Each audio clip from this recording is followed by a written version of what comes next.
The movie opens up inside a passenger plane, IA-42, which is flying from Dallas to London. The pilot, Captain William Strong, is briefing the situation of the flight and mentions that they should reach their destination in about 7 hours. He also says that the weather conditions are perfect and that they will not face any hindrances along the way. Captain Strong is accompanied by co-pilot Daniel Prentice, with whom he has flown several flights together. As the duo is talking, a strange anomaly suddenly occurs. The electronics inside the cockpit start flickering, and this prompts Captain Strong to call for help. Fortunately, the ground control assures him that they don't have any mechanical problems, and that the skies ahead are clear. With this, the pilots get relieved, but just when they reach a bit ahead, they notice a gigantic storm brewing. Taken aback, Captain Strong immediately contacts the ground control again, as the latter had just mentioned that the skies would be clear. However, to their surprise, the man mentions that the storm appeared out of nowhere. Left with no options, Captain Strong urges the passengers to remain in their seats and proceeds to get through the storm. Co-pilot Daniel is unsure about the idea, but the captain tells him it's the only way. After this, both of them brace through the intense turbulence, while the passengers scream in fear. Fortunately, after a bit of a scare, the plane passes through the storm and enters smooth skies. While the passengers breathe a sigh of relief, the pilots are stunned to see the skies completely dark, as if it has become night. Moreover, all the signals inside the plane are also cut off. Now, only the radar is working, and all communications to the ground control are lost. Despite this, they assume that it's just a malfunction caused by the storm, and continue proceeding forward.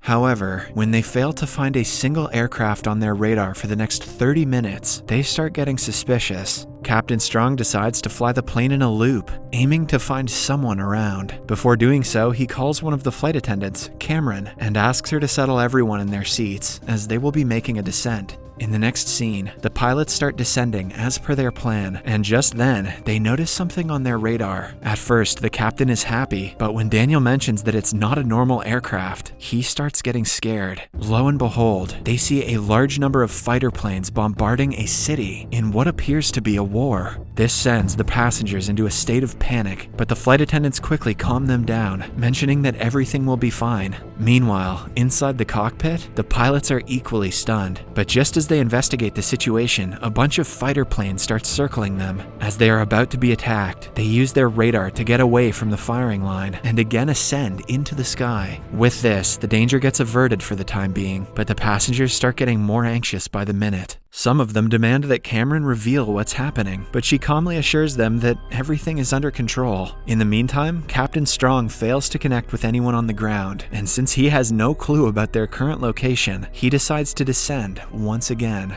The plan is to inspect their surroundings and deduce the exact location they're in. Daniel immediately disagrees, as he is wary of the threat looming below. However, when the captain mentions that they'll soon run out of fuel, he agrees. Meanwhile, two passengers, who are revealed to be historians, Dale and Bennett, find the situation odd and decide to inform the captain about it. They then sneak up inside the cockpit and inform Captain Strong that the fighter planes they just witnessed have not been made since 1945. In fact, they are the Luftwaffe, which were owned and operated by, wait for it, the Nazis. Hearing this, Captain Strong becomes enraged, and he orders Cameron to escort the men out of the cockpit. But Bennett keeps mentioning that they have somehow time-traveled back to 1940, amidst World War II. The historians find out that the plane has lost all signal, and because of this, Captain Strong reluctantly gives them 30 seconds to explain their story. After this, the guys reveal that the plane is failing to catch any signals because there were not many radio towers on the Western Allied front in 1940. They also mention that the plane flew through the bombing of Saint-Nazaire, which was a calculated Nazi attack on the west coast of France in 1940. Meanwhile, the speculations simply anger the captain even more, and he assumes that the historians are fooling around with him. He then sends them away to their seats, but not before telling them to keep their mouths shut. In the next scene, the pilots once again lower the aircraft, hoping to catch any radio signals. Luckily, they manage to contact a British guy, who immediately asks the captain to identify himself. Captain Strong obliges, and also mentions that they need immediate help. But the guy on the radio, Nigel, is skeptical about their motives. He believes that it is impossible to catch a radio signal from an airplane, which is flying at a high altitude. And rightly so. During the Second World War, the British did not have such advanced equipment to intercept long-range transmissions.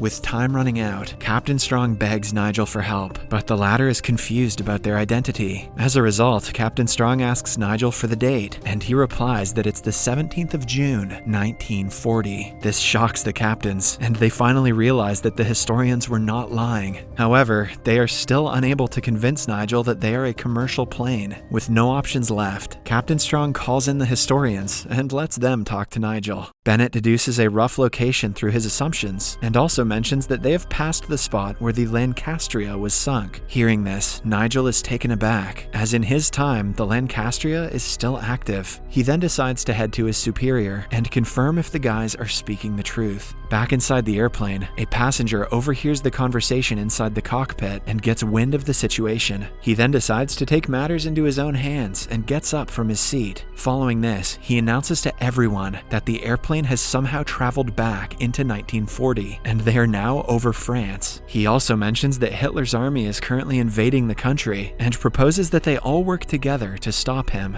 Thinking he's probably just trying to go viral on TikTok, they call him a lunatic. However, some of them agree to join him. With this, the newly formed group decides to hijack the cockpit and make a crash landing, but they are soon stopped by a couple of US soldiers. Soon, a fight breaks out, and even the flight attendants join in on the action. Luckily, the bad guys are subdued, and they are tied to their seats so that they don't cause any further disturbance. Meanwhile, Nigel again contacts the pilots and reveals that their information about the Lancastria was right. He also mentions that the information helped them rescue a lot of people. As a result, Nigel finally trusts Captain Strong and decides to help him land the plane. But for that, he will need their exact location. Captain Strong and the historians give a rough estimate of their location, but it is still not enough. Hence, the co-pilot comes up with a plan to turn back their lights so that they can be visible to the British soldiers. Sadly, as soon as he does so, the Germans find them first, and a bunch of fighter planes start surrounding them. They start pelting the aircraft with bullets, sending the passengers into a state of total chaos. Despite this, Captain Strong doesn't panic, and he tries his best to avert the attack. He then comes up with a plan to lose the Luftwaffe.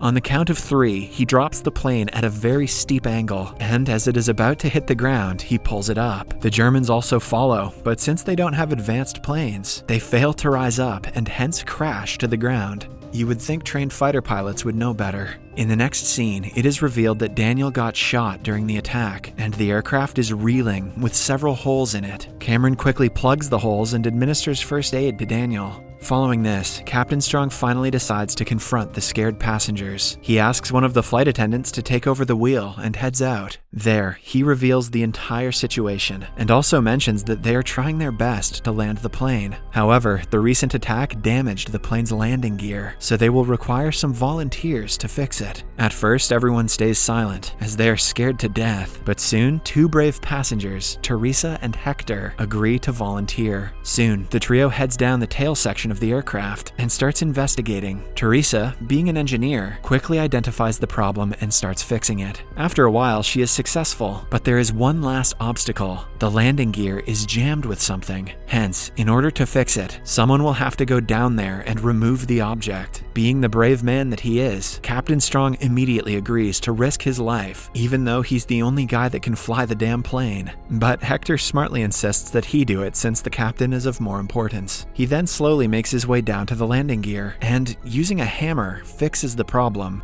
Later, Captain Strong heads back to the cockpit and again descends to establish connection with Nigel. After he does so, he mentions that the aircraft has only 80 minutes worth of fuel left in it, so they need help immediately. As they are talking, 2 German aircraft suddenly attack the airplane. This time, they even fire missiles, which blows out all the windows of the plane. With all the passengers in a state of shock, Captain Strong comes up with another plan to evade the enemies. He uses his only form of equipment, the radar, to track the enemies. He then cleverly tricks the Germans and makes them crash into each other, hence saving everyone's lives. After the close call, Daniel realizes that they can't keep descending, as it will reveal their location to the Germans. Just when all hope seems to be lost, Bennett comes up with an idea. He proposes that they cut off the airplane radar and send it over to Nigel so that he can use it and guide them through to safety. The captains are hesitant about the plan, but they have no other choice, so they agree. Following this, they re-establish contact with Nigel and brief him on their plan. Nigel is surprised that they're willing to give up on their best weapon, but he nonetheless agrees to help. The pilots then agree to hand over the radar at a specific location and start preparing for it. In the next scene, the flight attendants start searching through the luggage haphazardly, hoping to find something useful that can cushion the landing. Just then, an old man hands them over some toy parachutes, which he had supposedly picked up for his grandkids. After this, the preparations for the drop begin. They quickly wrap the radar in a thick layer of clothes and suspend it with the parachutes. After a while, they reach the designated spot, chuck the device out of the plane, and inform Nigel about the drop. Sadly, the package lands right near the Swiss-German border, and it is discovered by the Nazis first. Right then, some members of the British Army arrive there, and an intense shootout ensues between the two parties. Fortunately, the Nazis are killed, and the British take the package to Nigel. Wasting no time, he quickly sets up the radar inside his base and starts operating it. He then guides Captain Strong with the help of the device until they reach a safe place. By this time, the aircraft is running incredibly low on fuel, and the captain requests Nigel to find a landing spot as soon as possible. As he is skimming through the place, he suddenly spots a large blip on the radar, which doesn't look like any aircraft. Surprisingly, the blip turns out to be another storm, similar to the one which teleported them into this world. Seeing this, Captain Strong suggests they go through it, as they don't have enough fuel to land elsewhere. He then bids Nigel goodbye and thanks him for his assistance. After this, he announces to the passengers that they will be going through another storm, and if they are lucky, they will meet each other soon. Captain Strong then braces himself, and along with Daniel, plunges the aircraft into the storm. Fortunately, their plan works, and the aircraft is teleported back to present day in Berlin. The ground control there contacts them and mentions that the whole runway has been cleared for them to land. At last, after 6 hours of chaos and terror, flight IA-42 finally lands. In the final scene of the movie, all the passengers celebrate the landing and start heading out one by one. After a while, Captain Strong also gets out of the cockpit and finds the same old man sitting alone inside the plane. He appears to be writing a book titled The Radar System That Saved Europe.